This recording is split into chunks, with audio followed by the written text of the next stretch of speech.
College থেকে বাসায় ফিরেই আরজুমার মনটা খচখচ করতে থাকে। পাড়ার বাচ্চাদের খুনসুটির আওয়াজ, ভ্যানের ঘণ্টি, আর মায়ের কড়া কড়া কথা, সবকিছু মিলিয়ে এক ধরনের চেনা রুটিনের মাঝে সে হাঁপিয়ে উঠেছে। তবুও জীবন ঠিক এমনটাই ছিল তার। সেদিন বাসায় ঢুকতেই মা তাকে ঘরে টেনে নিয়ে বললেন, বড় আন্টির বাসায় নতুন ভাড়াটিয়া এসেছে। সবার সঙ্গে মিশতে শিখতে হবে, শুধু কলেজ আর ঘরে থাকলে চলবে না। আরজুমা মাথা নাড়ল। সে জানত মা কথার শেষ করবেন না। রান্নাঘরের দিকে যেতে যেতে মা একপাশে তাকিয়ে বললেন, বাড়িওয়ালার ছেলে তৌহিদ নাকি খুব মিশুক। সে নতুন ভাড়াটিয়াদের সঙ্গে মেশার ব্যাপারে সাহায্য করছে। তুমি তাকে চিনতে পারো? না মা। চিনব কিভাবে? আরজুমা কিছুটা বিরক্তি লুকিয়ে বলল। মা চোখ কপালে তুলে বললেন, কেন? এই পাড়ায় থাকো না? মিশতে শিখো। জীবন তো শুধু বইয়ের ভাঁজে আটকে থাকতে পারে না। এদিকে নতুন ভাড়াটিয়ারা খুবই বিশেষ মানুষ বলে এলাকায় একটা হইচই পড়ে গেছে। এক কথায়, তাদের আলাদা কিছু বলে মনে করা হয়। তৌহিদ, বাড়িওয়ালার ছেলে, খুবই কৌতূহলী প্রকৃতির। একদিন গেট দিয়ে বেরোনোর সময় ভাড়াটিয়াদের নতুন ছেলে আরজুমার সামনে পড়ে গেল। তৌহিদের পরনে ছিল সাদা পাঞ্জাবি। সে এক পলক তাকিয়ে বলল, আপনি কি ৩০৩ নম্বর ফ্ল্যাটের মেয়ে? না, আমি ৩০৬-এর মেয়ে। আরজুমা মৃদু হেসে বলল। ওহ, আরে ভালো তো। আমি তৌহিদ। আপনারা নতুন এসেছেন, তাই না? নতুন নই, ২.৫ বছর ধরে আছি, আরজুমা তীক্ষ্ণ ভঙ্গিতে উত্তর দিল। তৌহিদের চেহারায় চমকের ছাপ স্পষ্ট। তার চোখে অদ্ভুত উজ্জ্বলতা। আচ্ছা, তবে আপনাদের আগে কখনো দেখিনি। তবে আরজুমা, আপনি একদম নির্জন প্রকৃতির মানুষ, তাই না? কথাটা বলতে বলতেই তৌহিদ ব্যাগ থেকে একটা চকলেট বের করে তার দিকে এগিয়ে দিল। আরজুমার ভ্রু কুঁচকে গেল। চকলেটটা কেন? আপনার জন্য, বোনের মতো মনে হলো তো। আপনি অবশ্য নিতে বাধ্য নন। তৌহিদ হাসি চাপতে চাইলেও তার অভিব্যক্তি ধরা পড়ে। আরজুমা চকলেটটা নিল না। সে এক ধরনের অস্বস্তি নিয়ে বলল, আমার দরকার নেই। তবে ধন্যবাদ। তৌহিদ সেই চকলেট নিজের পকেটে রেখে সরে গেল। তবে যাবার সময় বলল, মেয়েটা বেশ অদ্ভুত, কিন্তু মজার। রাতে বাসায় ফিরেও ঘটনাটা নিয়ে ভাবছিল আরজুমা। মা বলছিলেন, তৌহিদ খুব ভালো ছেলে। তার পরিবার খুব ধর্মভীরু, তোমার বাবার মতোই। তার বাবা মায়েরা খুবই সাদাসিধে। তবে তৌহিদ একটু আধুনিক। তবে আমি ভাবছি তোমার ওর সঙ্গে বন্ধুত্ব করা উচিত। এমন মিশুক মানুষকে এড়িয়ে যাওয়া বোকামি। আরজুমা কোনো কথা বলল না। তবে তার মন অনেকগুলো প্রশ্নের উত্তর খুঁজছিল।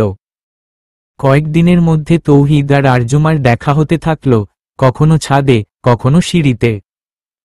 একদিন সন্ধ্যায় তৌহিদ ছাদে বসে একটা পুরনো হারমোনিয়াম বাজাচ্ছিল। আরজুমা গাছে পানি দিতে দিতে মুগ্ধ হয়ে তাকাল। আপনিও কি গান শিখেছেন? তৌহিদ প্রশ্ন ছুড়ে দিল। না, তবে শুনতে ভালো লাগে, আরজুমা মৃদু উত্তর দিল। তাহলে শিখবেন না কেন? সময় কোথায়? আরজুমা কাঁধ ঝাঁকাল। সময় বানাতে হয়, ঠিক যেমন আজ বানালাম। তৌহিদের হাসি যেন ছাদের বাতাসকেও মিষ্টি করে তুলল।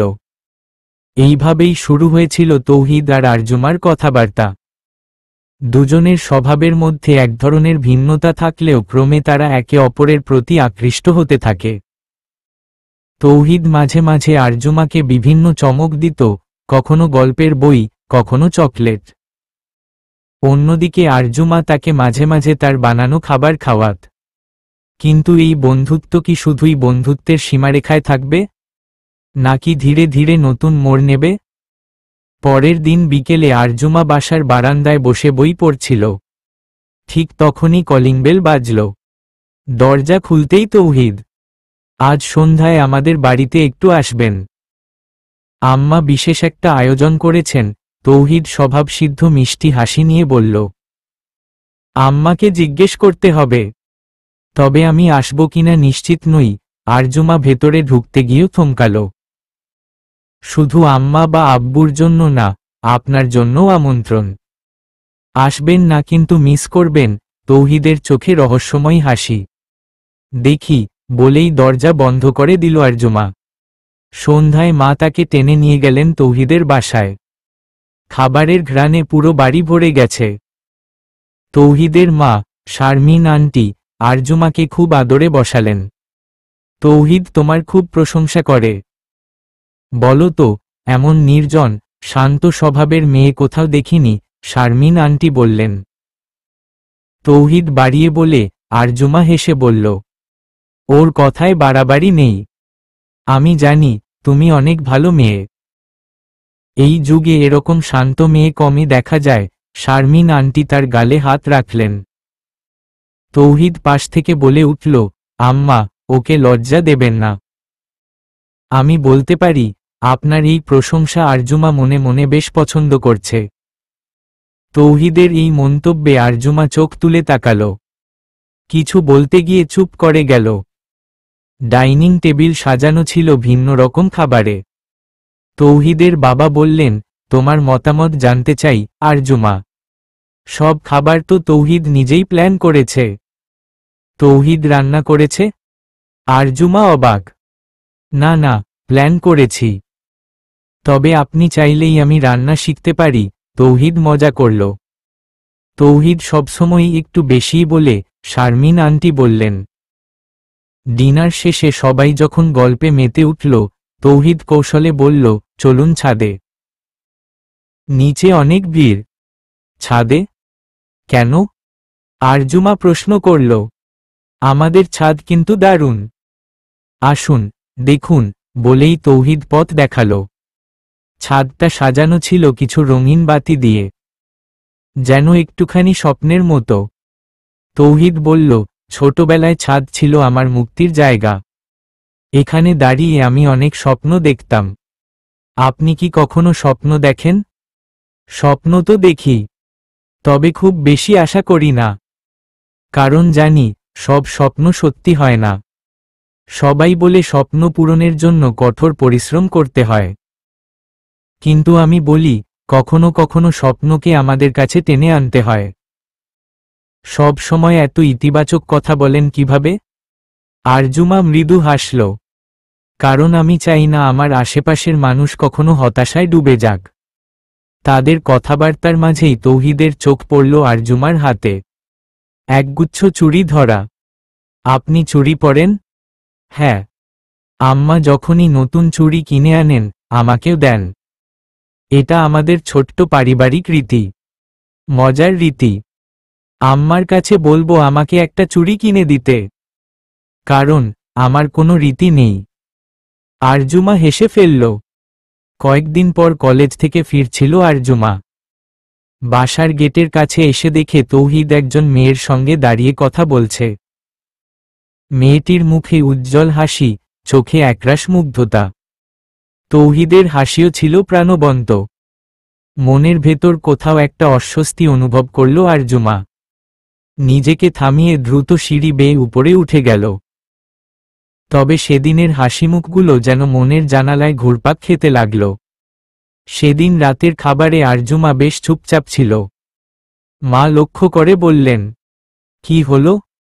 কলেজে কিছু হয়েছে? নাকি শরীর খারাপ? না মা, সব ঠিক আছে, মিথ্যে বলল আরজুমা। তবে মনের মধ্যে একটা অজানা অস্বস্তি বাসা বেঁধেছিল। বারবার তৌহিদ আর সেই অপরিচিত মেয়েটির কথা মনে পড়ছিল। তৌহিদের হাসিমুখ যেন অস্বস্তির আগুনে ঘি ঢালছিল। পরদিন সকালে কলেজ যাওয়ার পথে নিচতলায় তৌহিদের সঙ্গে দেখা হয়ে গেল। তৌহিদ প্রথমেই বলল, আপনাকে কাল খুব ব্যস্ত দেখালো। কথা বলার সুযোগই পেলাম না। আমি তো ব্যস্তই ছিলাম, ঠোঁট কামড়ে মিথ্যে বলল আরজুমা। তৌহিদ একটু থেমে বলল, আপনাকে কিছু বলবো। সন্ধ্যায় একটু সময় হবে? ছাদে আসবেন? কেন? জানাবো। একটা বিষয়ে আপনার মতামত দরকার। আরজুমা মাথা নাড়ল। দেখি, সময় পেলে আসব। সন্ধ্যায় ছাদে গিয়ে দেখে তৌহিদ অপেক্ষা করছে। তার মুখে সেই চিরচেনা মিষ্টি হাসি। আপনার জন্য একটা চা এনেছি। তৌহিদ একটা কাপ বাড়িয়ে দিল। ধন্যবাদ, বলল আরজুমা। কিছুক্ষণ চুপচাপ থাকার পর তৌহিদ বলল, কাল যে মেয়েটির সঙ্গে আমাকে দেখলেন, সে আমার মামাতো বোন। ঢাকায় এসেছে কিছু কেনাকাটা করতে। ওর বিয়ে সামনে, তাই কিছু বিষয়ে সাহায্য দরকার ছিল। আরজুমা অবাক হয়ে তাকালো। আমাকে এটা কেন বলছেন? কারণ আমি দেখেছি, আপনার মন কিছু বলতে চাইছিল। হয়তো আপনি বলবেন না, কিন্তু আমি জানি। আপনার ধারণা খুব ভুল। আরজুমা মুখ ফিরিয়ে বলল, ভুল হতেই পারে, তবে আপনি তো খুব সোজাসাপটা মানুষ। তাই মনে হলো পরিষ্কার করা উচিত। তৌহিদের কথার সুরে আন্তরিকতা ছিল, কিন্তু আরজুমার মনে হলো সে একটু বেশিই সচেতন। এরপর থেকে তৌহিদ আর আরজুমার কথাবার্তা একটু বেশি নিয়মিত হয়ে গেল। কখনো কলেজ থেকে ফেরার পথে, কখনো ছাদে। তৌহিদ মজা করে বলতো, আপনার মুখে কথা কম, তবে চোখগুলো খুব কথা বলে। সবাই সেটা বোঝে না। আপনি কিভাবে বুঝলেন? আমি তো সব বুঝি। তা না হলে আপনি এতবার আমায় এড়িয়ে গেলেন, তবু আমি কথা বলা থামাইনি কেন? আরজুমা লজ্জায় মাথা নামিয়ে বলল, আপনার অত বোঝার দরকার নেই। ওকে, তবে আপনি তো নিজেকে বুঝতে পারেন। কেন আমার কথাগুলো আপনাকে ভাবায়? তৌহিদের সোজাসাপটা প্রশ্নে আরজুমা থমকে গেল। আপনি কি মজা করছেন? একদমই না। বরং এটা আপনার মনের দিকে একটা ছোট্ট দরজা খুলে দেওয়ার চেষ্টা। এই বন্ধুত্ব বাড়তে থাকায় দুই পরিবারের সদস্যরাও বেশ খুশি ছিলেন। বিশেষত শারমিন আন্টি তো আরজুমাকে খুবই পছন্দ করতেন। একদিন তৌহিদের বাবা মজা করে বললেন, তৌহিদ, আরজুমা কি তোমার সেরা বন্ধু? তৌহিদ একদম নির্লজ্জের মতো বলল, সেরা বন্ধু আর একটু বেশি কিছু হতে পারে। ঘরে হাসির রোল পড়ে গেল। কিন্তু আরজুমার গালে যেন আগুন লেগে গেল। এই বন্ধুত্ব যখন অন্য এক সম্পর্কের দিকে ধাবিত হচ্ছিল, তখনই একদিন আরজুমার কলেজে ছুটির পরে একটা অপরিচিত নম্বর থেকে ফোন এলো। আপনি আরজুমা, তাই না? হ্যাঁ। আপনি কে? আমি তৌহিদের বন্ধু রাশেদ। একটা বিষয় নিয়ে কথা বলতে চাই। আপনাকে কিছু জানাতে হবে। কি বিষয়? তৌহিদের জন্য একটা বড় সমস্যার মুখোমুখি হতে চলেছি আমরা। আপনি তার পাশে থাকবেন তো? কথাটা শুনে আরজুমার বুক ধক করে উঠল। ফোনের অপর প্রান্ত থেকে রাশেদের অদ্ভুত কথাগুলো আরজুমাকে অস্থির করে তুলল। তৌহিদের কি হয়েছে? সমস্যা কি? রাশেদ বলল, আপনি তৌহিদের খুব কাছের মানুষ। আমি জানি, আপনি বুঝতে পারবেন। কিন্তু এখন কিছু বলতে পারবো না। সে নিজেই সবটা বলবে। তবে আপনি যদি সত্যিই তাকে মূল্য দেন, তাহলে তার পাশে থাকবেন। কথাগুলো শুনে আরজুমা আর কোনো প্রশ্ন করতে পারল না। ফোন কেটে যাওয়ার পর থেকে তার মনের ভেতর কেবলই প্রশ্ন ঘুরপাক খেতে লাগল। পরদিন সকালে তৌহিদের সঙ্গে দেখা করতে গেল আরজুমা। কলেজ যাওয়ার পথে সিঁড়ির সামনে দাঁড়িয়ে তৌহিদকে অপেক্ষা করতে দেখল। আপনার কি হয়েছে? সরাসরি প্রশ্ন করল আরজুমা। তোমার জন্য একটা উপহার এনেছি, তৌহিদ মৃদু হেসে বলল। উপহার কেন? আপনি তো ভালো নেই। সত্যি বলুন, কি হয়েছে? তৌহিদের চোখে এক ঝলক গম্ভীরতা নেমে এলো। কিন্তু তৎক্ষণাৎ সেটা ঢেকে দিয়ে বলল, কিছুই না। তবে যদি বলি, আমাকে একজন ভালো বন্ধুর দরকার, তুমি কি থাকবে? আরজুমা কিছুক্ষণ চুপ থেকে বলল, আপনার কাছ থেকে এমন কথা আশা করিনি। যদি বন্ধু হওয়ার কথা বলেন, তাহলে আমি তো সবসময়ই আছি। তবে আপনি পুরোটা বলুন। সময় হলেই বলবো, বলল তৌহিদ। তোমাকে একটা জিনিস বুঝতে হবে। বন্ধুত্ব আর সম্পর্কের মধ্যে যে জায়গাটায় আমরা দাঁড়িয়ে আছি, সেটা খুব মূল্যবান।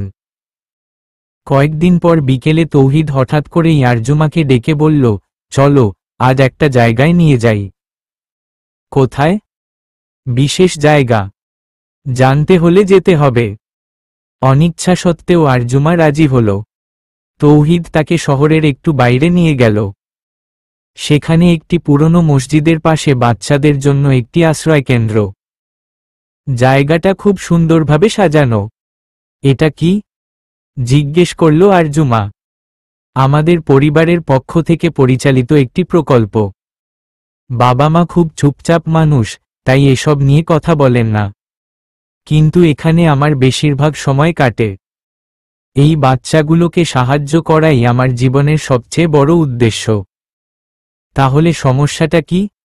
তৌহিদের চোখে একটা গভীর দুঃখের ছাপ ফুটে উঠল। সমস্যাটা হলো, আমাদের পরিবারের কিছু সদস্য এই প্রকল্পটাকে আর এগিয়ে নিতে চায় না। তারা মনে করে এতে অর্থের অপচয় হচ্ছে। তাহলে আপনি কি ছেড়ে দেবেন? না। তবে লড়াইটা কঠিন। আর এই লড়াইয়ে আমার পাশে কাউকে চাই। জানি না তুমি থাকবে কি না। আরজুমা একটু হেসে বলল, আমি কি কোনোদিন বলেছি যে আমি পাশে নেই? এরপর থেকে তৌহিদ আর আরজুমার বন্ধুত্ব আরও গভীর হতে থাকে। একদিন তৌহিদ তাকে বলল, তুমি জানো এই পৃথিবীর সবচেয়ে সুন্দর জিনিস কি? কি? তোমার মতো একজন বন্ধুর পাশে থাকা। আরজুমা লজ্জায় মাথা নিচু করে বলল, আপনি সবসময়ই কথা বাড়ান। তোমার সঙ্গে কথা বললে কথা বাড়ানোর ইচ্ছা হয়। তাদের বন্ধুত্ব ধীরে ধীরে নতুন রূপ নিতে থাকে। কিন্তু তৌহিদের পরিবারের চাপ এবং তার নিজের লক্ষ্য, সবকিছু মিলিয়ে যেন নতুন এক অধ্যায়ের দিকে এগিয়ে চলল তাদের গল্প। তৌহিদের কথাগুলো মাথায় নিয়ে বাসায় ফিরেছিল আরজুমা। সেদিন রাতে আর ঘুম এল না। তৌহিদের মুখে শোনা কথাগুলো বারবার মনে পড়ছিল। এই প্রকল্প তার জীবনের স্বপ্ন, অথচ পরিবারের ভেতর থেকেই বিরোধিতা চলছে। পরদিন সকালে কলেজ থেকে ফেরার পথে তৌহিদের সঙ্গে দেখা হল। তৌহিদ তার চিরচেনা হাসি নিয়ে বলল, কাল রাতে ঠিকমতো ঘুমিয়েছ? না, সরাসরি উত্তর দিল আরজুমা। কেন? আমার কথা ভেবেছ নাকি? তৌহিদের কণ্ঠে মজা করার সুর ছিল। হ্যাঁ, ভেবেছি, আরজুমা গম্ভীর মুখে বলল। আপনার প্রকল্প নিয়ে কি করতে চান? তৌহিদ চুপ হয়ে গেল। কিছুক্ষণ পরে বলল, আমার মনে হয় তুমি আমার পাশে আছো। সেজন্য ধন্যবাদ। তবে এটা লড়াইয়ের শুরু। আমি চাই না তুমি অযথা জড়াও। জোড়াতে চাই কি না সেটা আমাকে সিদ্ধান্ত নিতে দিন। আপনি বলুন কি করতে হবে। তৌহিদের চোখে একটা কৃতজ্ঞতার ঝলক দেখা গেল। একটা আইডিয়া আছে, কিন্তু সেটা নিয়ে তোমার মতামত চাই। কি আইডিয়া? প্রকল্পটাকে বড় করতে চাই। নতুন ফান্ড জোগাড় করতে হবে। বাইরে থেকে আরও মানুষকে এতে যুক্ত করতে হবে। পরবর্তী কয়েকদিন তৌহিদ ও আরজুমা একসঙ্গে কাজ শুরু করল। তারা আশ্রয়কেন্দ্রের জন্য একটি প্রচারণা পরিকল্পনা করল। তৌহিদের বাবা মা অবশ্য এতে একটু দ্বিধায় ছিলেন। তারা ভাবছিলেন পরিবারের কিছু সদস্য আরও বিরোধিতা করতে পারে। তবে তৌহিদ বলল, যদি লড়াই করতেই হয় তবে সেটা সঠিক কারণের জন্য হওয়া উচিত। তুমি কি বলো আরজুমা? সঠিক পথে লড়াই করলে কখনো হার হবে না, আরজুমা বলল। তারা সোশ্যাল মিডিয়ায় একটি ক্যাম্পেইন চালু করল। নতুন নতুন মানুষ তাদের সঙ্গে যুক্ত হতে শুরু করল। আশ্রয়কেন্দ্রের শিশুদের জন্য ছবি, ভিডিও শেয়ার করল। সবকিছু যেন ধীরে ধীরে এগিয়ে চলছিল। এরই মধ্যে একদিন সন্ধ্যায় তৌহিদ হঠাৎ আরজুমাকে ফোন করে বলল, ছাদে আসতে পারবে? তোমার সঙ্গে একটা বিষয় নিয়ে কথা বলতে চাই। আচ্ছা, আসছি, বলল আরজুমা। ছাদে গিয়ে দেখে তৌহিদ বসে আছে। তার চোখে অদ্ভুত একটা বিষণ্ণতা। কি হয়েছে? আমার পরিবার চাইছে আমি বিদেশে চলে যাই। তারা মনে করছে এখানে থেকে লাভ নেই। আমি যদি বাইরে থেকে পড়াশোনা করি তবে ভবিষ্যতে পরিবারের সম্মান বাড়বে। তাহলে যাবেন? তৌহিদ একটু হাসল। তুমি কি চাও আমি যাই? আপনার ইচ্ছার ওপর নির্ভর করে। তবে আপনার প্রকল্পের কি হবে? তোমাকে বলে রাখি, আমি গেলে প্রকল্পটি হয়তো বন্ধ হয়ে যাবে। কারণ পরিবারের অনেকেই এটাকে সমর্থন করে না। আরজুমা চুপ করে গেল। অনেকক্ষণ পর বলল, আপনি কি সত্যিই এটা ছেড়ে যেতে পারবেন? তোমার কি মনে হয়? আপনি পারবেন না। কারণ এটা শুধু একটা কাজ নয়, এটা আপনার জীবনের একটা অংশ। তৌহিদ মৃদু হাসল। তুমি ঠিকই বলেছ। তবে আমার সিদ্ধান্ত নিতে সময় লাগবে। পরবর্তী কয়েকদিন তৌহিদ আর আরজুমার যোগাযোগ কমে গেল। একদিন তৌহিদ ফোন করে বলল, আমাকে মাফ করো, এতদিন কিছু বলতে পারিনি। একটা সিদ্ধান্ত নিয়েছি। কি সিদ্ধান্ত? বিদেশে যাওয়ার প্রস্তাব আমি ফিরিয়ে দিয়েছি। পরিবার কিছুদিনের জন্য রেগে আছে, কিন্তু এটা মেনে নেবে। আপনার প্রকল্প নিয়ে কি করবেন? তোমার সাহায্য চাই। আরজুমার মনে কোথাও যেন স্বস্তি এল। সে বলল, আমি তো সব সময় আছি। চলুন, শুরু করি। তাদের নতুন এক অধ্যায় শুরু হলো। তবে এর মধ্যে কোথাও কোথাও তাদের বন্ধুত্বের বাইরে অন্য এক অনুভূতির জন্ম নিচ্ছিল। তৌহিদ এবং আরজুমার সম্পর্কটা এখন যেন দুই স্রোতের মতো। বন্ধুত্ব আর কিছু অজানা অনুভূতির মিশেলে একটি নতুন গতিপথ খুঁজছিল। আশ্রয়কেন্দ্রের জন্য তাদের প্রচেষ্টা ফল দিতে শুরু করেছিল। স্থানীয় পত্রিকায় তৌহিদের উদ্যোগের কথা প্রকাশিত হলে অনেকেই তাদের কাজে সহায়তার জন্য এগিয়ে আসে। এরই মধ্যে এক সন্ধ্যায় তৌহিদের মা, শারমিন আন্টি, আরজুমার বাসায় এলেন। আমার তৌহিদের জন্য একটা মেয়ে দেখছি, কিন্তু ও কিছুতেই রাজি হচ্ছে না। তোমাদের মেয়ে কিন্তু বেশ ভালো, শান্ত, ভদ্র। তুমি কি বলো, ভাবি? আরজুমার মা হেসে বললেন, এটা তো ওদের ব্যাপার। এখনো তো আরজুমার পড়াশোনা বাকি। বিয়ের কথা মাথায় আসেনি। শারমিন আন্টি বললেন, হ্যাঁ, কিন্তু তৌহিদের বয়স হয়ে যাচ্ছে। আরজুমা তো এখনো খুব ছোট, কিন্তু ওর মতো মেয়েই আমার ছেলের জন্য মানানসই।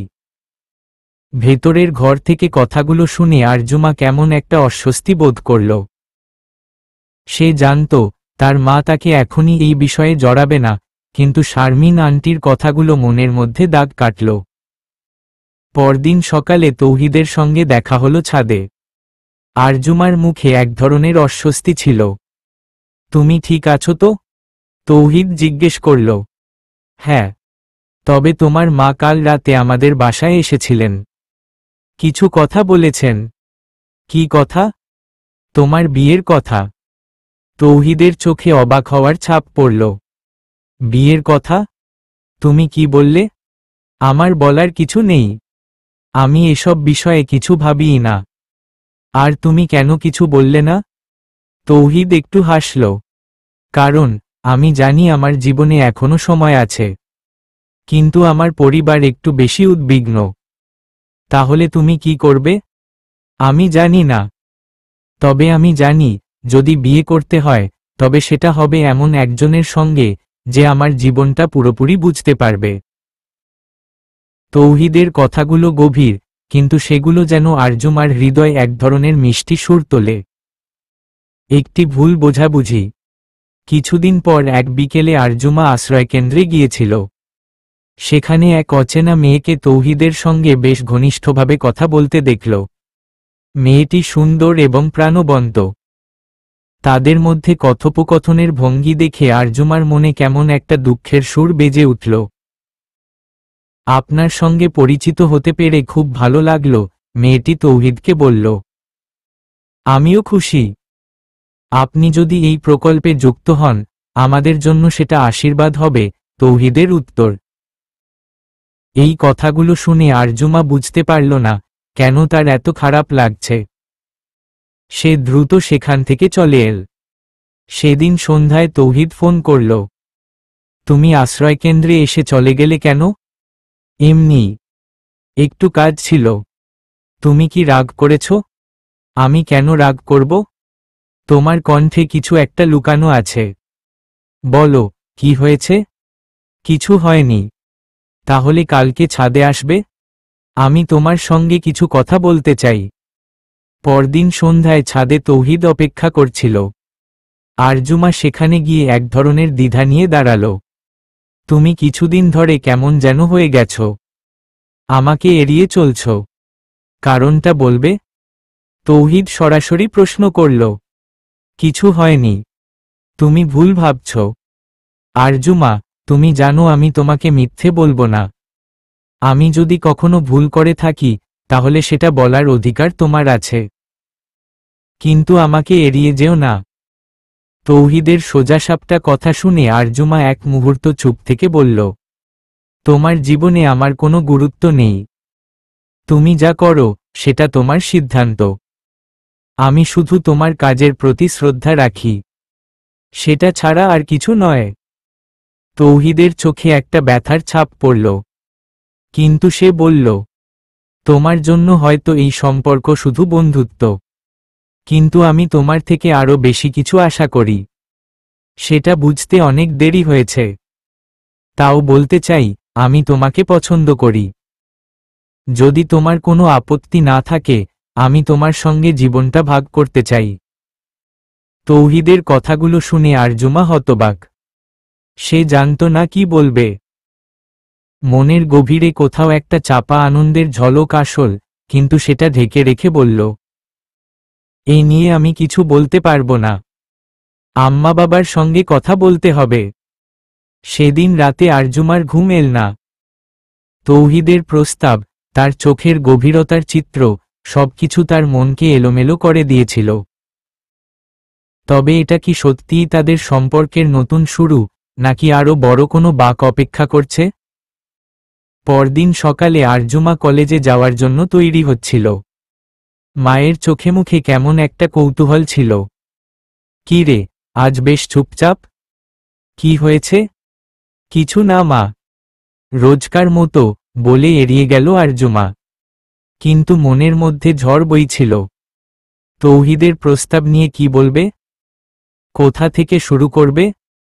কলেজে গিয়ে বন্ধুদের সঙ্গে কথায় মিশতে চাইলেও মনটা ওখানেই পড়ে রইল। এমন সময় ফোনে একটা মেসেজ এল। তৌহিদ লিখেছে, আমি তোমার জবাবের জন্য অপেক্ষা করব। সময় নিয়ে ভাবো। শুধু জানি, তোমার মতো কাউকে পেয়ে আমি নিজেকে ভাগ্যবান মনে করব। মেসেজটা পড়ে আরজুমার হৃদয় এক অদ্ভুত আবেগে ভরে গেল। কিন্তু তার মনে হল, এই সিদ্ধান্ত একা নেওয়া তার পক্ষে সম্ভব নয়। সন্ধ্যায় মা বাবার সঙ্গে খাবার টেবিলে বসে আরজুমা বেশ অস্থির ছিল। মা খেয়াল করে জিজ্ঞেস করলেন, তুই আজ এত গম্ভীর কেন? মা, একটা কথা বলবো? হ্যাঁ, বল। তৌহিদ। মা মাঝখানে বাধা দিয়ে বললেন, তৌহিদ? আবার কি করল? না, কিছু করেনি। সে একটা প্রস্তাব দিয়েছে। আমাকে বিয়ে করার প্রস্তাব। মায়ের মুখে একগাল হাসি ফুটে উঠল। আমি তো জানতাম। তুমি জানলে কিভাবে? মায়ের চোখ বলেই তো জানি। আর তৌহিদ ছেলেটা খুবই ভালো। কিন্তু তোর জন্য ঠিক হবে কি না, সেটা তোকে বুঝতে হবে। আর বাবা? বাবা তখন গম্ভীরভাবে বললেন, তৌহিদ ভালো ছেলে। ওকে আমি পছন্দ করি। তবে তুমি যদি পড়াশোনা শেষ করার পর এই বিষয়ে ভাবতে চাও, আমরা সেটা মেনে নেব। তোমার মতটাই আমাদের কাছে গুরুত্বপূর্ণ। পরের দিন ছাদে তৌহিদের সঙ্গে দেখা করতে গেল আরজুমা। তৌহিদ তাকে দেখেই বলল, তোমার চোখ বলছে তুমি ভীষণ ভেবেছ। হ্যাঁ, ভেবেছি। তোমার প্রস্তাবে আমার আপত্তি নেই। কিন্তু এখন নয়। আমার পড়াশোনা শেষ করতে চাই। তৌহিদ হাসল। তোমার সময় যেমন দরকার তেমনই পাবে। আমি ততদিন অপেক্ষা করব। কিন্তু তৌহিদ, আমি চাই আমাদের সম্পর্কটা সবার কাছে স্বচ্ছ থাকুক। লুকিয়ে রাখতে চাই না। এটা কি ঠিক হবে? অবশ্যই। আমি নিজেও সেটা চাই। আমাদের পরিবারকে জানাবো। তারপর যা হবে একসঙ্গে সামলাব। কয়েকদিন পর দুই পরিবার একত্রে বৈঠক করল। শারমিন আন্টি আর তৌহিদের বাবা তো এক কথায় রাজি। তবে তৌহিদের বড় চাচা, যিনি সবসময় পরিবারের বড় সিদ্ধান্তে নাক গলান, তিনি বললেন, এই মেয়ে ঠিক আছে, তবে এখনই বিয়ে দেওয়ার দরকার নেই।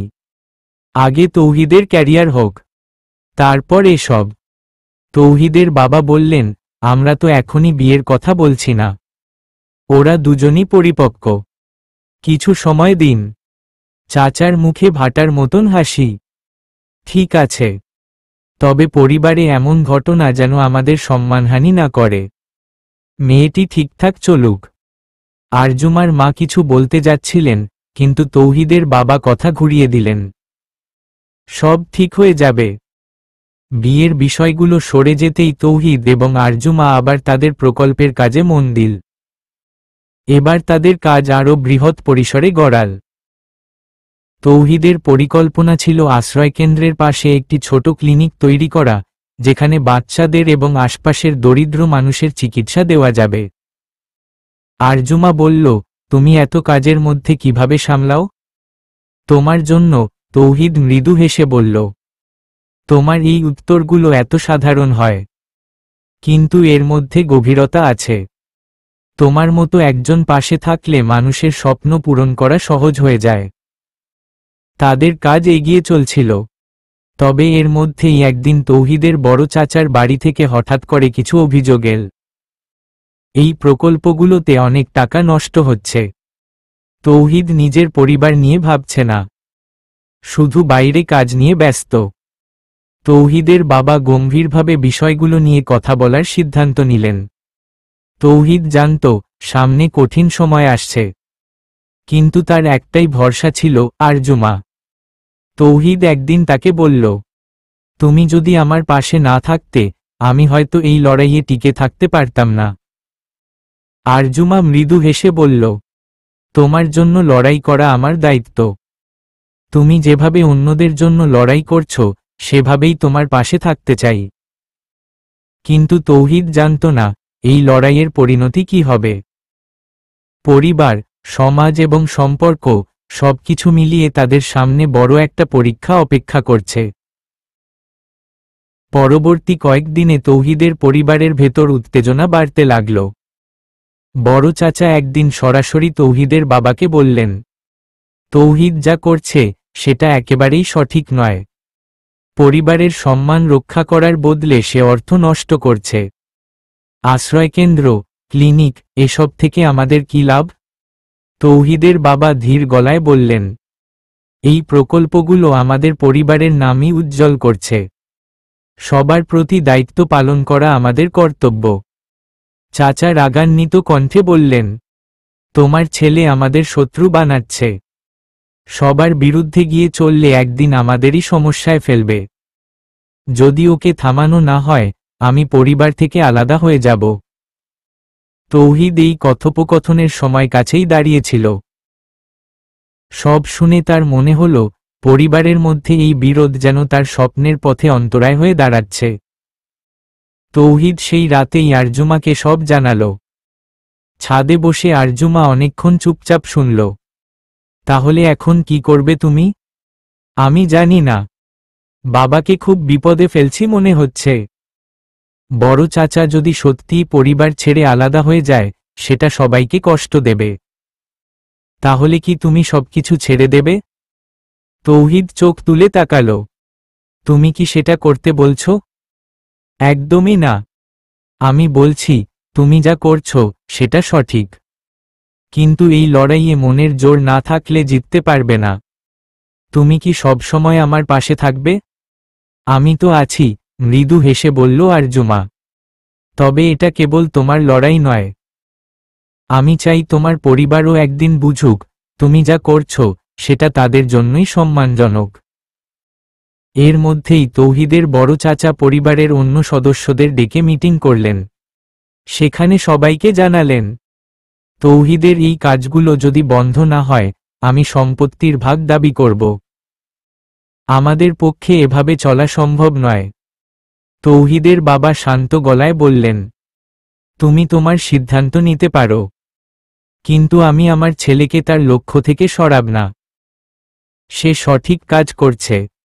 এই উত্তপ্ত পরিস্থিতি পুরো পরিবারকে বিভক্তির মুখে নিয়ে এল। তৌহিদ এবং আরজুমা এই চাপের মধ্যেও তাদের প্রকল্পের কাজে মনোযোগ দেয়। একদিন আরজুমা বলল, আমরা যদি বাইরের বড় কোনো সংস্থার সাহায্য পাই তাহলে কি ভালো হবে না? তুমি কিভাবে এমন সাহায্য পাবে? আমার এক পরিচিত আছে, সে একটি এনজিওতে কাজ করে। যদি তাদের সঙ্গে যোগাযোগ করি হয়তো আমরা বড় কিছু করতে পারব। তৌহিদ রাজি হল। পরের কয়েকদিনে তারা সেই এনজিওর সঙ্গে যোগাযোগ করল। এনজিওর প্রতিনিধিরা এসে তাদের প্রকল্পের কাজ দেখলেন এবং প্রশংসা করলেন। তারা প্রতিশ্রুতি দিল প্রয়োজনে আর্থিক সহায়তা করবে। এনজিওর সাহায্যে আশ্রয়কেন্দ্রের জন্য নতুন সুযোগ তৈরি হল। বাচ্চাদের জন্য শিক্ষকের ব্যবস্থা করা হল। নতুন বই কেনা হল। এমনকি একটি ছোট খেলার মাঠও তৈরি করা হল। তৌহিদের বড় চাচার কানে এসব পৌঁছালে তিনি আরও রেগে গেলেন। পরিবারে আবার উত্তেজনা শুরু হল। তোমার ছেলে বাইরের লোক এনে আমাদের ব্যাপারে নাক গলাচ্ছে। এটা আমাদের জন্য লজ্জাজনক, বললেন বড় চাচা। তৌহিদের বাবা বললেন, তোমার লজ্জা লাগলেও আমি আমার ছেলেকে গর্ব করতে শিখিয়েছি। সে যা করছে সেটাই সঠিক। তৌহিদ এবং আরজুমার বন্ধুত্ব এখন আগের চেয়ে আরও গভীর। একদিন ছাদে বসে তৌহিদ বলল, তুমি জানো, তোমার সঙ্গ আমাকে নতুন করে বাঁচতে শিখিয়েছে। তোমার স্বপ্নের অংশ হতে পেরে আমিও খুশি, বলল আরজুমা। তবে আমি জানি আমাদের পথ এখনো সহজ নয়। পরিবার, সমাজ, সবাই একদিন না একদিন বাধা হয়ে দাঁড়াবে। তখন তুমি কি থাকবে? আরজুমা দৃঢ় কণ্ঠে বলল, তোমার পাশে থাকতে আমি সবসময় প্রস্তুত। লড়াই শুধু তোমার নয়, আমারও। তাদের কথাগুলো যেন রাতের আকাশে তারাদের মতো উজ্জ্বল হয়ে রইল। কিন্তু তারা জানত না, এই লড়াইয়ের সামনে আরও বড় চ্যালেঞ্জ অপেক্ষা করছে। এনজিওর সহায়তায় তৌহিদের প্রকল্প দ্রুত এগিয়ে চলছিল। বাচ্চাদের জন্য নতুন সুযোগ তৈরি হওয়ায় এলাকা জুড়ে প্রশংসার জোয়ার বইছিল। কিন্তু পরিবারের ভেতরে উত্তেজনা ততই বাড়ছিল। তৌহিদের বড় চাচা এবার সরাসরি বাবার কাছে এসে বললেন, তোমার ছেলে যদি এই কাজ চালিয়ে যায় আমি সম্পত্তির ভাগ দাবি করব। আমাদের একসঙ্গে চলার আর কোনো সুযোগ নেই। তৌহিদের বাবা গম্ভীর মুখে বললেন, তোমার সিদ্ধান্ত তুমি নিতে পারো, কিন্তু আমি আমার ছেলের স্বপ্ন ধ্বংস করতে পারব না। বড় চাচা এবার পরিবারে অন্য সদস্যদের প্রভাবিত করার চেষ্টা করলেন। তৌহিদের অন্য দুই চাচা, যারা এতদিন নিরপেক্ষ ছিলেন, এবার তার বিরোধিতা করতে শুরু করলেন। তৌহিদ এই পরিস্থিতিতে আরও চাপে পড়ে গেল। ছাদে আরজুমার সঙ্গে দেখা করে বলল, আমার পরিবার পুরোপুরি বিভক্ত হয়ে যাচ্ছে। আমি সত্যিই জানি না কি করব। আরজুমা তাকে শান্ত করার চেষ্টা করল। তুমি যে পথ বেছে নিয়েছ সেটাই সঠিক।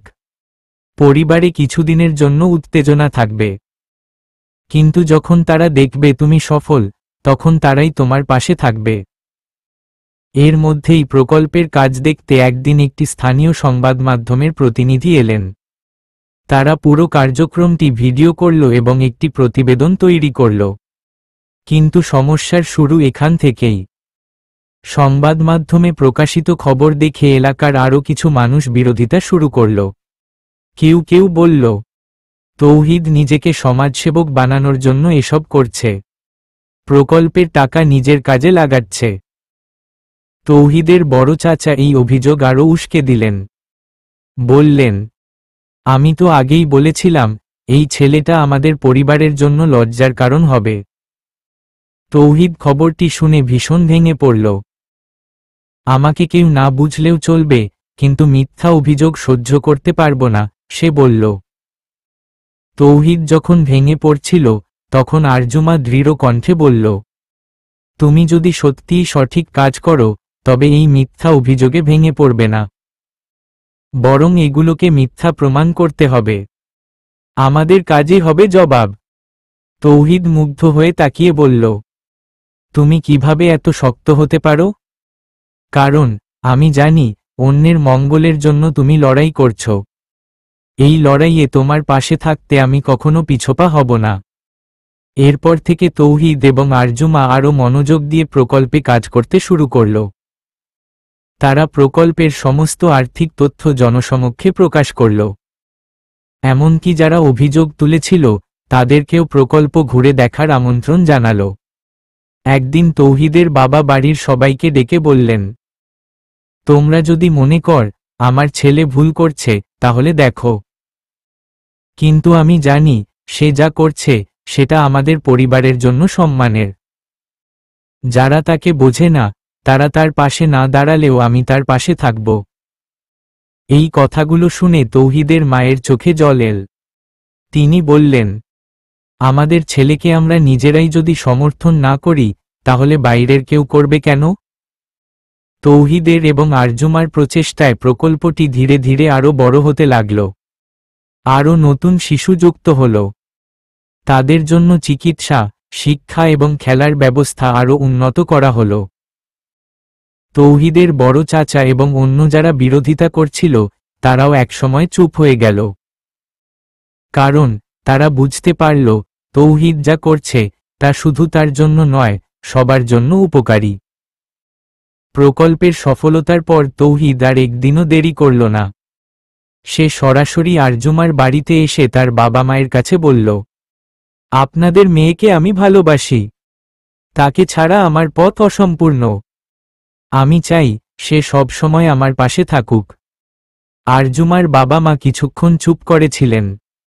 তারপর তার বাবা বললেন, তোমার সাহসিকতা আর কাজের প্রতি নিষ্ঠা দেখে আমি মুগ্ধ। আমি তোমাদের এই সম্পর্কের জন্য রাজি। তৌহিদের চোখে আনন্দের ঝিলিক ফুটে উঠল। তৌহিদ এবং আরজুমার বাগদান সম্পন্ন হল। তাদের সম্পর্ক পরিবার এবং সমাজে একটি উদাহরণ হয়ে উঠল। আশ্রয়কেন্দ্রটি আরও বড় পরিসরে পরিচালিত হল, যেখানে সারা দেশের বাচ্চারা সুযোগ পেতে শুরু করল। তাদের ভালোবাসা এবং সংগ্রামের গল্প সবার কাছে অনুপ্রেরণার উৎস হয়ে থাকল। তৌহিদ ও আরজুমার সম্পর্কের বাগদান অনুষ্ঠানের পর পরিবারে কিছুটা শান্তি ফিরে এল। তবে আশ্রয়কেন্দ্র ও প্রকল্প পরিচালনা নিয়ে আরও বড় চ্যালেঞ্জ অপেক্ষা করছিল। এনজিওর পক্ষ থেকে আর্থিক সহায়তা চলছিল, কিন্তু এই সহায়তার ওপর পুরোপুরি নির্ভর করা সম্ভব নয়। তৌহিদ এবং আরজুমা সিদ্ধান্ত নিল প্রকল্পটিকে এমনভাবে গড়ে তুলতে হবে যাতে এটি নিজের পায়ে দাঁড়াতে পারে। তৌহিদ ও আরজুমা মিলে একটি নতুন উদ্যোগ নিল। আশ্রয়কেন্দ্রের পাশে একটি ক্ষুদ্র কুটির শিল্প প্রকল্প শুরু করার পরিকল্পনা করল। সেখানে আশ্রয়কেন্দ্রের মা-বাবা হারানো নারীদের জন্য কাজের সুযোগ তৈরি করা হবে। এই প্রকল্পের জন্য প্রয়োজন ছিল অনেক বিনিয়োগ এবং শ্রম। তৌহিদ তার সমস্ত সঞ্চয় এবং পারিবারিক সহায়তা ব্যবহার করে কাজ শুরু করল। আরজুমা কলেজের পড়াশোনার পাশাপাশি প্রকল্পটির পরিকল্পনা ও ব্যবস্থাপনায় সাহায্য করতে লাগল। তৌহিদের বড় চাচা এই উদ্যোগের বিরোধিতা করতে থাকলেন। এই ছেলে পরিবারের সম্পদ নষ্ট করছে। এভাবে চললে আমাদের কিছুই অবশিষ্ট থাকবে না, তিনি বললেন। তৌহিদের বাবা শান্ত গলায় উত্তর দিলেন, যদি তৌহিদের কাজ সফল হয় তাহলে সেটাই আমাদের পরিবারের সবচেয়ে বড় সম্পদ হবে। তৌহিদ ও আরজুমার উদ্যোগ ক্রমেই আশপাশের মানুষের নজর কাড়তে শুরু করল। এলাকার কিছু ব্যবসায়ী যারা আগে তৌহিদের কাজের বিরোধিতা করত, তারা এবার সাহায্যের জন্য এগিয়ে এল। একজন ব্যবসায়ী বললেন, আপনারা যদি এই কুটির শিল্প প্রকল্পে মানসম্পন্ন পণ্য তৈরি করেন তাহলে আমরা সেগুলো বাজারজাত করতে সাহায্য করব। এলাকার একটি স্থানীয় ব্যাংকও ক্ষুদ্র ঋণের প্রস্তাব দিল। এই সহায়তাগুলো পেয়ে তৌহিদ এবং আরজুমা কাজ শুরু করে দিল।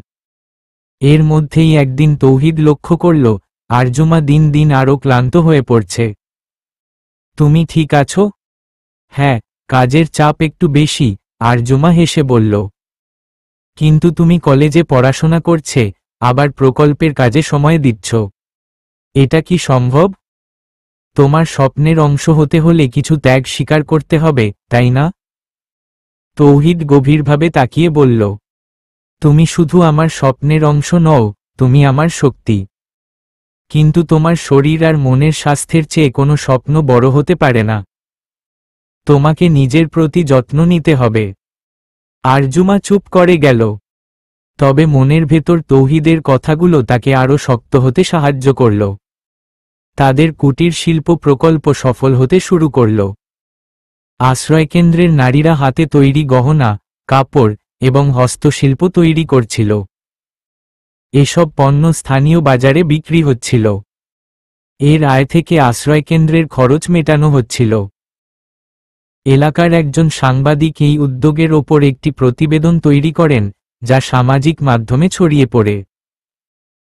ফলে সারা দেশ থেকে মানুষ তাদের কাজ সম্পর্কে জানতে শুরু করে। তবে এই সফলতার মাঝেও বিরোধিতা চলছিল। তৌহিদের বড় চাচা এবার সরাসরি আইনগত ব্যবস্থা নেওয়ার হুমকি দিলেন। আমি আমার সম্পত্তির ভাগ চাই। এই ছেলের কাজ আমাকে ক্ষতির মুখে ফেলছে, তিনি বললেন। তৌহিদের বাবা একসময় বাধ্য হয়ে তাকে বসিয়ে কথা বলেন। তুমি যদি সম্পত্তি নিতে চাও, তবে সেটাই হবে। কিন্তু তৌহিদের স্বপ্ন আমি ধ্বংস হতে দেব না। আমার জীবনের সবকিছু দিয়ে হলেও তাকে সাহায্য করব। তৌহিদের বড় চাচা তখন খানিকটা পিছু হটলেন। তবে পরিবারের ভেতরের এই উত্তেজনা পুরোপুরি মিটল না। তৌহিদ ও আরজুমার সম্পর্কের গভীরতা আরও বেড়ে গেল। একদিন তৌহিদ বলল, তুমি জানো, আমি যে কোনো কিছু ছাড়তে পারি, কিন্তু তোমাকে ছাড়া আমি কিছুই ভাবতে পারি না। আরজুমা মৃদু হাসল। তোমার স্বপ্ন আমার নিজের স্বপ্নের চেয়ে বড় হয়ে গেছে। তোমার পাশে থাকতে পারাই আমার জন্য বড় সৌভাগ্য। তাদের সম্পর্কের এই মধুর কথোপকথন যেন সব বাধা অতিক্রম করার শক্তি যোগায়। তৌহিদ ও আরজুমার উদ্যোগ সবার কাছে উদাহরণ হয়ে উঠল। আশ্রয়কেন্দ্রের পাশাপাশি তাদের কুটির শিল্প প্রকল্প স্বনির্ভর হয়ে উঠল। তৌহিদের বড় চাচা, যিনি এতদিন বিরোধিতা করে আসছিলেন, তিনিও একদিন এসে বললেন, তোমার কাজগুলো দেখে এখন আমার মনে হচ্ছে তুমি সঠিক। আমি যদি কোনোভাবে সাহায্য করতে পারি, তবে বলো। তৌহিদের বাবা এই পরিবর্তন দেখে খুশি হলেন। পরিবারে পুরনো বিরোধ কিছুটা হলেও মিটে গেল। তৌহিদ ও আরজুমার গল্প এখানেই শেষ নয়। তাদের স্বপ্ন এখন আরও বড়। তারা এই প্রকল্পকে সারা দেশে ছড়িয়ে দিতে চায়। তাদের লক্ষ্য শুধু একটি অঞ্চলের মানুষের জীবন পরিবর্তন করা নয়, পুরো দেশের জন্য একটি উদাহরণ তৈরি করা। তাদের গল্প যেন সাহস, ভালোবাসা এবং মানবিকতার এক অনন্য উদাহরণ হয়ে থাকে। তৌহিদ এবং আরজুমার কুটির শিল্প প্রকল্প এবং আশ্রয়কেন্দ্রের সাফল্যের খবর সারা দেশে ছড়িয়ে পড়তে লাগল। এখন তাদের সামনে একটাই বড় লক্ষ্য ছিল, এই উদ্যোগগুলোকে আরও বড় পরিসরে নিয়ে যাওয়া। তৌহিদ একদিন আরজুমাকে বলল, আমরা যা করছি তা একটা অঞ্চলের জন্য ভালো, কিন্তু সারা দেশে এমন আরও কত মানুষ আছে যাদের সাহায্যের প্রয়োজন। আমি চাই এই উদ্যোগকে জাতীয় পর্যায়ে নিয়ে যেতে। আরজুমা গভীরভাবে শুনে বলল, সেটা সম্ভব, কিন্তু তার জন্য আমাদের বড় আকারের একটি দল তৈরি করতে হবে। শুধু দুজন মানুষের পক্ষে এত বড় উদ্যোগ সামলানো সম্ভব নয়। তৌহিদ বলল, ঠিক বলেছ। আমরা এমন লোকজনকে আমাদের সঙ্গে নিতে চাই, যারা কাজের প্রতি আন্তরিক এবং সত্যিকার অর্থেই মানুষের জন্য কিছু করতে চায়। তারা একটি বড় পরিকল্পনা করল। একটি জাতীয় সংস্থা গড়ে তুলবে, যার অধীনে বিভিন্ন অঞ্চলে আশ্রয়কেন্দ্র এবং কুটির শিল্প প্রকল্প পরিচালিত হবে। তৌহিদ তার বাবার সঙ্গে কথা বলল। বাবা বললেন, তোমার পরিকল্পনা বড়, কিন্তু এর জন্য অনেক ঝুঁকি নিতে হবে। তুমি কি সেই ঝুঁকি নিতে প্রস্তুত? তৌহিদ বলল, আমি জানি ঝুঁকি আছে, কিন্তু যদি আমরা সফল হই, তবে এটা শুধু আমাদের নয়, অনেক মানুষের জীবনে পরিবর্তন আনবে। বাবা মৃদু হেসে বললেন, তোমার ইচ্ছাশক্তি আর পরিশ্রম দেখে মনে হয় তুমি সফল হবে। আমি তোমার পাশে আছি। জাতীয় পর্যায়ে কাজ শুরু করতে বড় অঙ্কের তহবিলের প্রয়োজন ছিল। তৌহিদ এবং আরজুমা বিভিন্ন কর্পোরেট সংস্থা এবং দাতা সংস্থার সঙ্গে যোগাযোগ শুরু করল। একদিন তৌহিদের বড় চাচা, যিনি এতদিন বিরোধিতা করছিলেন, নিজেই এসে বললেন, তোমার প্রকল্পের কাজ দেখেছি, আমিও এর অংশ হতে চাই। যদি আমার কোনো ভূমিকা রাখতে পারি তবে জানাও। তৌহিদ কিছুক্ষণ চুপ করে থাকল, তারপর বলল, আপনি আমাদের পাশে থাকলে আমাদের কাজ আরো সহজ হবে। এই পরিবর্তন দেখে তৌহিদের বাবা মা খুব খুশি হলেন। তৌহিদ এবং আরজুমা দিনের পর দিন কাজ করছিল। এর মধ্যে আরজুমার পড়াশোনা শেষের পথে। একদিন তৌহিদ বলল, তুমি তো পড়াশোনা শেষ করছো, তারপর কি করবে? আরজুমা বলল, আমার পড়াশোনার পরবর্তী ধাপ এখানেই। তোমার পাশে থেকে তোমার স্বপ্ন পূরণ করা আমার স্বপ্ন। আমি চাই তোমার সঙ্গে এই উদ্যোগকে আরো বড় করতে। তৌহিদ হেসে বলল, তুমি জানো, তোমার এই সঙ্গী আমাকে আরো শক্তিশালী করে তোলে। তুমি ছাড়া আমি কিছুই করতে পারতাম না। তাদের কাজ এতটাই প্রশংসিত হচ্ছিল যে একদিন তাদের প্রকল্প একটি জাতীয় পুরস্কারের জন্য মনোনীত হল। তারা পুরস্কার গ্রহণ করতে যখন মঞ্চে দাঁড়ালো, তখন তৌহিদ বলল, এই স্বীকৃতি শুধু আমাদের নয়, তাদের জন্য যারা আমাদের কাজে সহযোগিতা করেছেন। আমি চাই সবার মধ্যে একতা থাকুক, যেন আমরা সবাই মিলে আরো বড় কিছু করতে পারি। পুরস্কারটি তাদের কাজকে আরো এগিয়ে নিতে সাহায্য করল। বিভিন্ন সংস্থা এবং ব্যক্তি তাদের সঙ্গে কাজ করতে আগ্রহী হয়ে উঠল। তৌহিদের পরিবারের মধ্যে ধীরে ধীরে পরিবর্তন আসতে শুরু করল। বড় চাচা, যিনি এতদিন বিরোধিতা করছিলেন, তিনিই এখন নতুন প্রকল্পের জন্য তৌহিদকে পরামর্শ দিচ্ছেন। তৌহিদের মা একদিন আরজুমাকে বললেন, তোমার মতো মেয়ে পেয়ে আমি গর্বিত। তুমি শুধু তৌহিদের পাশে নয়, পুরো পরিবারকে একত্র করতে পেরেছ। আরজুমা লাজুকভাবে বলল, সবাই যদি আমাকে এভাবে সাপোর্ট করে, তবে আমরা সবাই মিলে আরো অনেক কিছু করতে পারব। তৌহিদ এবং আরজুমা এখন শুধু তাদের উদ্যোগ নয়, তাদের সম্পর্ককেও আরো গভীরভাবে গড়ে তুলছে। একদিন তৌহিদ বলল, তুমি জানো, আমি চাই আমাদের সন্তানরা এমন একটি সমাজে বড় হোক, যেখানে মানুষ মানুষকে সাহায্য করার গুরুত্ব বুঝবে। আমাদের কাজ সেই সমাজ তৈরি করতে সহায়তা করবে। আরজুমা হাসল, তোমার এই স্বপ্নে আমিও অংশীদার। আমরা একসঙ্গে সেই সমাজ গড়ে তুলব। চলবে।